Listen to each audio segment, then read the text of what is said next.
Hi, my name is Mary. Today FM plays the best music in Lambasa. Today FM rocks. My name is Thomas. I'm here in Nakasi and I like to listen to Today FM because it rocks. My name is Milenia. Today FM rocks here in Singapour. My name is Alfriti and Today FM rocks here in Tavua. My name is Mary Jane. I love listening to Today FM here in Ba. Today FM rocks. My name is Ilaiti Ambal and I love listening to Today FM. Today FM rocks. In the news tonight, 11 families served eviction notices. Government pharmacies under spotlight for corruption. And EFL concerned with Canefield fires. From the studios of FBC Suva, Amrita Sagar. 11 families staying in the new Langi Langi housing units in Jitu Estate, Rewanga, Suva are on the verge of losing their homes. It has been revealed that these families have not paid rent for almost 6 months, despite numerous reminders and warnings. In an exclusive interview with FBC News, People's Community Network Director Semiti Ngalawasa says now they have no choice but to give them an eviction notice. Ali Kimbia reports. Numerous requests and warnings have fallen on deaf ears. The People's Community Network has now resorted to taking a severe action by serving the 11 families with eviction notices. They haven't paid any single cent. They're expecting to have a free ride in all this. So we've given them a grace period of 6 months. Semiti Ngalawasa says PCN is hopeful these families will make arrangements for payments. So the verdict for me is that I will try my very best not to put anyone out. But if once we move to Body Corp, who will be looking after the business arm of this PCN, then I will have a little say in that. Meanwhile, Fijian Competition and Consumer Commission Chief Executive Joel Abraham says justice needs to prevail before any action is taken.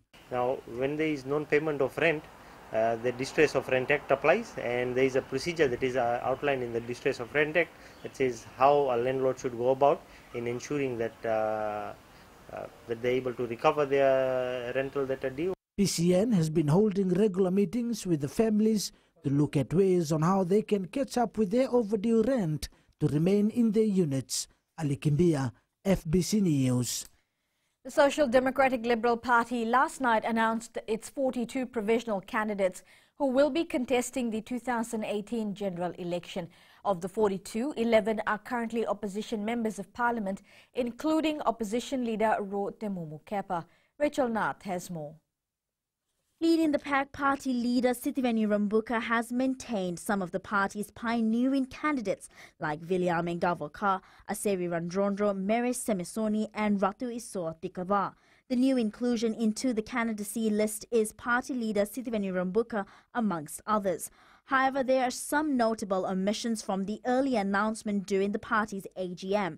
These include prominent names like Semesa Karavaki, Mikaele Lawere, Daniel Urai, Mitieli Bulauda and Poliasi Mataiwalu. While the party is yet to announce the remaining 10 candidates, the list released yesterday does not include Ratunangama Lalambalavu. Numerous calls made by FBC News to get a comment from Rambuka on why some names have been dropped have been futile. FBC News understands some candidates have failed to declare their assets and liability as per the Electoral Act. Former People's Democratic Party rep Linda Tambuya has made it to the list of the provisional candidates. Rachel Nath, FBC News. Some government pharmacies have come under the spotlight for alleged corrupt practices. This was revealed by Attorney General Ayaz Sayed Kayum, who was responding to queries from the public about shortage of medicine during a Talanoa session at the Tamavua Ramayan Temple in Suva last night. Ali Kimbia has more. Shortage of medicine has been an issue for some time, and the government has now found the root cause of the problem.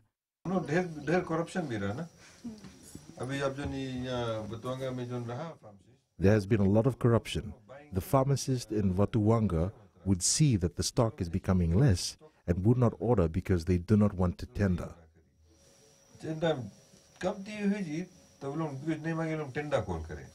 Ayaz Sayed Kayum says some pharmacies are not following the right procedure to acquire medicines.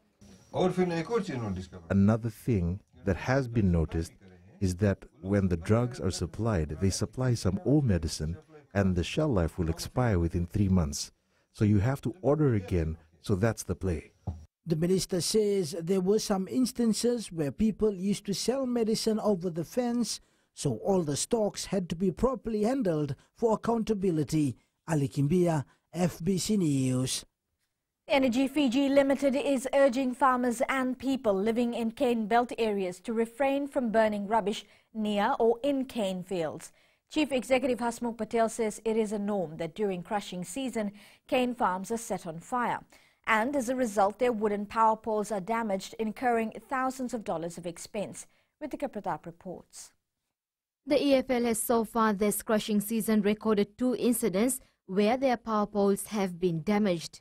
Once our wooden power poles get burnt, we have to spend thousands of dollars to change them. Not only is it costly for EFL to change these burnt wooden poles, but we have to switch off the power to a huge area. A high voltage line from Ba to Tawwa sustained damage impacting power supply in Tawwa and Rakiraki, while another incident was recorded in Maruru. The EFL team will be carrying out repairs on this next weekend. When any of our power poles, especially wooden power poles, get burnt as a result of some fire, we do approach the nearby resident and said, why didn't you take caution? And sometimes the answer we get is, I don't know who lit the fire. And that might be the only house nearby. So what can we do? The wooden power poles are imported from Australia and each pole costs around $30,000. EFL teams will now be making house-to-house visits in cane belt areas to inform people on the dangers of uncontrolled burning and its impact on power supply. Ritika Pratap, FBC News. 4 homeless people living on the streets of Suva were today taken for medical checkup at the St. Giles Hospital. Social Welfare Minister Mereseni Vuniwaga toured the capital city today and met some of the street dwellers. As part of the Loloma operation, which is aimed at providing for the homeless and the less fortunate, Vuniwaga took time out today to see firsthand the situation surrounding these people. In partnership with the Fiji Police Force, Vuniwaga says more focus is vital to assist the less fortunate. So a lot of beggars, a lot of homeless people that live on the streets, they have no to the police by name, by age, by family relations, by residential capacities and all that. So they're well-known cases. Still to come, Ministry clarifies vehicle importation issue. And in our successful Fijian segment, stroke survivor defies odds. Details after the break.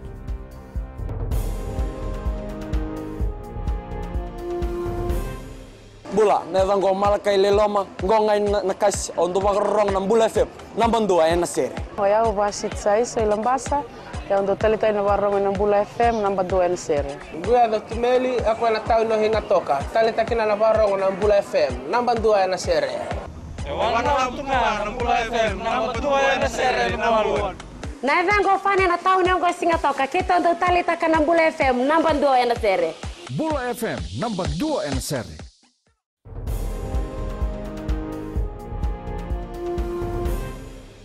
4 men and a woman have been arrested in relation to an aggravated robbery at the home of a 40-year-old businessman in Salovi, Nandi.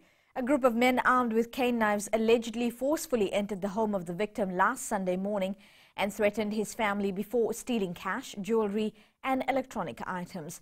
Investigators have also managed to recover items believed to have been stolen from the businessman. Police say 2 of the men arrested are alleged to have been involved in the robbery, while 2 others and the woman were taken in after stolen items were allegedly found in their possession. Importation of vehicles do not contribute to road congestion. This was clarified by Economy Minister Ayaz Sayed Qayyum during the Business 2025 Forum in Suva yesterday, where questions were raised on how vehicle imports can be controlled, as this is leading to traffic congestion. Kritika Kumar has more. The Minister for Economy says increase in imported vehicles is not the real issue. The issue that everyone must look at is how to control the traffic congestion. Is it only the people who already have vehicles that should keep the vehicles? No. The duty is now 32%. But the reality of the matter is that the cost of credit is cheaper, so more people can pay. Saki, who's my driver, has been driving me for the past number of years. He's got about 4 or 5 kids. Fantastic driver, fantastic mechanic. Now, he wanted to own his own car. He just finally bought his own car. Ayaset Kayum says a lot of work is being carried out throughout the country to expand and improve the road network. He says this will ease traffic congestion in future. Meanwhile, Fiji Roads Authority Chief Executive Jonathan Moa says they are facing some challenges which has caused a delay in the 4-lane road project. Shortage of contractors in the country as well. So what we're doing right now is we're working to make sure the contractors get a fair share of the work. Work on the 4-lane project is being carried out in the Nakasino-Suri and Nadi-Lotoka corridor. The FRA will also build a bypass road and a second bridge crossing in Lambasa. Kritika Kumar, FBC News. The Sawasawa to Suva underwater cable system will be launched soon. With access to high-speed internet, telecommunications companies will also be under the monitoring lenses by the Fijian Competition and Consumer Commission to ensure fair prices are charged. Chief Executive Joel Abraham says the Commission is working with the World Bank and the Communications Ministry to look at the cost models, tariffs and the quality of service. Our role is to really ensure that market forces are at competitive levels, that the rates that are offered by the telecommunication companies or users of the service, they're quite fit and proper for all Fijians. The affordability levels is there, the accessibility is there, and as such, access into infrastructure for these companies becomes essential. It's that time of the year again where fathers are given the undivided attention and special treatment to recognize and appreciate their contributions they make in our lives. Rachel Nath was out in the capital today catching up with families celebrating this special day. With many people celebrating Father's Day today, the Social Welfare Minister had a strong message for them. We appeal to all Fijian men to bring back that basic tenets of love, respect and care for your loved ones, your wife and your children. The church is also sharing similar sentiments of the minister. I want to tell every father to be humble and always be caring with their family, spend time with your family. Today is definitely a day where fathers can sit back, relax and get spoiled. I made him breakfast today in the morning when he was sleeping, so I woke him up. And we did lobo for my dad today. My mom passed away 6 months ago, so we left with her dad. So yeah, we enjoying at Mysore Park with the kids, wife and my brothers. Buy some gift for him and bake some cake, and I'll take it to him. To the single parents who fill in the role of a father and mother, a very happy Father's Day to you all. Rachel Nath, FBC News. A former flight attendant is now living her dream of owning an organic farm and a bee farm in Nadi. Vitila Vuniwanga travelled to many places for 16 years, but her world collapsed when she suffered a stroke in 2010. However, she did not lose hope, and through perseverance, she is now an established entrepreneur. Philippa Naikaso with this success story. Successful Fijians is brought to you by the Fiji Development Bank, your partner in progress. Just the sickness, you know. 44-year-old Vitila Vuniwanga spent almost 2 years in hospitals, rehab clinics and tried home remedies to get better. At a point, Vitila started to doubt herself and even felt hopeless. However, this also changed the perspective to life. She drew on her innermost strength to face up to her predicament and was determined to make life as a stroke survivor. I started with 2 beehives, and then after that I started to looking for land, and I found Wailoko, Sambeto. I have vegetables for like lemon trees with rotuman coconut plants and tomatoes, lettuce and lemongrass for good for tea. She now calls this farm her own heaven on earth and says there are no regrets in venturing into farming. Being a farmer began when we started Little Girl, and I always started with a lot of experiments of bees and vegetables. And as we grow up, and you will see me through like little gardens, and finally when I got it, and wow, it's huge. Vitila now earns more than $2,000 a month from selling her produce to market vendors and even to a recognized company. A lot of my friends and Prouds contact me, and pure honey and natural cream, and I'm saying it to everyone. I said, I can do it, you can. You know? She always looks back at her journey in life and is still surprised with how far she has come. Every day I sit down, I look around, and I said, it's wow, we did it, you know, we did it, you know, like whole day it's hard work, and afternoon you sit down and you look at the vegetables and the bees. We did it, yeah. Vitila is planning to turn her farm into a tourist attraction. Her hiking business will open later this month. Felipe Naikaso, FBC News. Successful Fijians is brought to you by the Fiji Development Bank, your partner in progress. Up ahead in sports, Fiji continues its unbeaten run in World Rugby Under-20 trophy. And new look Ganilao Park will attract more local tournaments in the Kandrove. This and more coming up.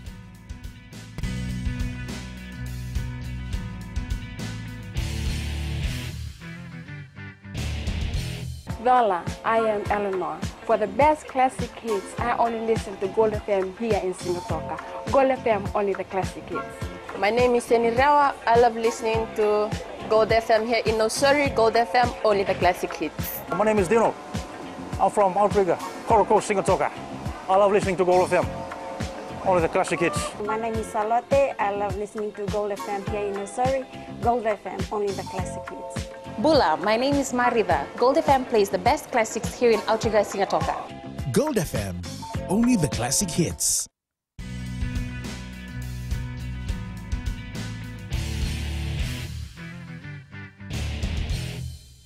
Fiji keeps its World Rugby Under-20 trophy dream alive after defeating Portugal 32-22 in Bucharest, Romania earlier this morning. Fiji earlier hammered Uruguay 53-34 and is the only unbeaten team remaining in its respective pool. Joseph Ma scored in the left corner for Fiji in the first 8 minutes of play. Fiji's other tries were scored by Ilikena Vunongo, Tevita Ikanivere and Waisake Raratumba. Fiji plays Canada on Wednesday in its last pool match. The win over a formidable Melbourne Rising team in the National Rugby Championship opener yesterday has put the Fiji Airways Drua team on a good footing ahead of the remaining matches. Coach Senirusi Seru Vakula says he is impressed with the confident performance by the players throughout the 80-minute match. Melita Vangu reports. The Fiji Airways Ndrua players were determined to win the first match to have an added advantage over their opponents. The team regrouped in the second half, defeating Melbourne Rising 40-17. They came and showcased their talent, and we played to another level from the Skipper Cup, and we playing against the Super Rugby players and the front row, or the Wallabies front row. So a lot of these boys, they really step up, and I'm very proud of them. And now we're building confidence now that we can match this team, but it's also a learning experience for us. Captain Moses Evoka says they executed their game plan well. We keep on knocking on them until the first 60 minutes, and then at the end we scored some tries right in the end. We managed to keep on throwing the ball around, and there was space all around. Melbourne Rising coach says they need to adapt to their game plan. Tough start to the campaign. All credit to Fiji. I thought they played some exceptional rugby, and we were probably just a little bit off. Guys haven't played together for quite a while, so those combinations and our accuracy in attack was just a little bit off. The Fiji Airways draw will now face Brisbane City in their next game at Churchill Park in Lautoka. Melita Wanga, FBC Sports. Ganila Park in Savusavu, which is well known for breeding legendary rugby players and athletes, has undergone a facelift. The $300,000 investment on the park is expected to help produce more players of the same caliber from the Takandrove province. Melita Wanga reports. The new refurbishment Nganilao Park has 2,000 pavilion seating capacity and change room facilities. Savu are very happy, in particular the Rugby Union and the Soccer Associations, they all are very happy with the facilities that has been provided by government. Night tournaments will also be held at the park once the light installation is completed. Already allocated funds to them. Now Savu Town Council will have to engage a consultant so that they can get some tenders for the installation of light, and then the work will start. The people of Savusavu have applauded the government for its assistance. With the villagers of Urata are very happy with the new pavilion, and also the ground condition is much more better. I'm a mother of a rugby player and always go wherever my son plays. And this park is big, especially the pavilion, and it will cater the people of Savusavu. We can now see the difference compared to the old park, and also it is well fenced and the condition of the ground is better. Nganilao Park has played host to a number of northern rallies where famous rugby players including Savan Nadarawada, Rupeni Daudau, William Ryder and current Fiji Airways Sevens captain Jerry Tuwai was selected to represent the country on international stage. It has also developed notable athletes like former Blue Ribbon champion Benamino Maravu, Sarah Twinalasa and former Pacific Sprint Queen Makelesi Mbulikiombo. Melita Wanga, FBC Sports. The Fiji Football Association has named the national 20-member squad for the OFC Under-16 Championship next week. The Ugendra Dutch side plays Samoa in its opening match next Monday. The Fijian side will depart the country on Tuesday for the Solomon Islands.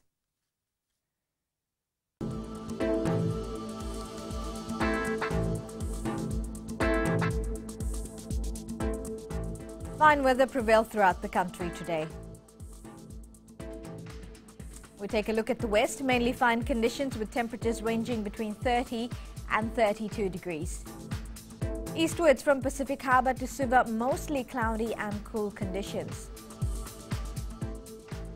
And it was another beautiful day in the north. Now at sea, moderate to fresh east to southeast winds, moderate to rough seas. For the tides, high tide will be at 11:23 p.m. with low tide at 5:01 a.m. Sunrise will be at 6:13. As for tomorrow, cloudy periods with brief showers over the eastern parts and interior of the larger islands is expected. It should be fine elsewhere. And looking further on to Tuesday, you can expect much of the same conditions. Recapping the main stories, 11 families served eviction notices. Government pharmacies under spotlight for corruption. NEFL concerned with Canefield fires. For these stories and others, you can tune in daily to our sister radio station, Gold FM. On to our poll question segment. This week, we're asking, should there be more counsellors and facilities set up for Fijians battling depression? Visit our FBC website to answer. You can send us newsworthy pictures and videos on email, fbcnews@fbc.com.fj, or share it with us via our Facebook page, FBC News, or you can also follow and tweet us your news tips at FBC News, or simply hashtag FBC News. And that was your FBC News for tonight. Until next time, good night.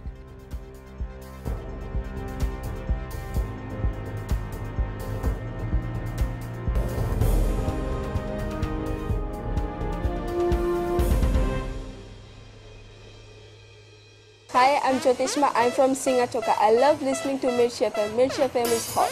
Mirchi FM is #1. I'm Charlene Robert. Mirchi FM rocks in Lambasa. I'm Soname Nasori Jackson. Mirchi FM is hot.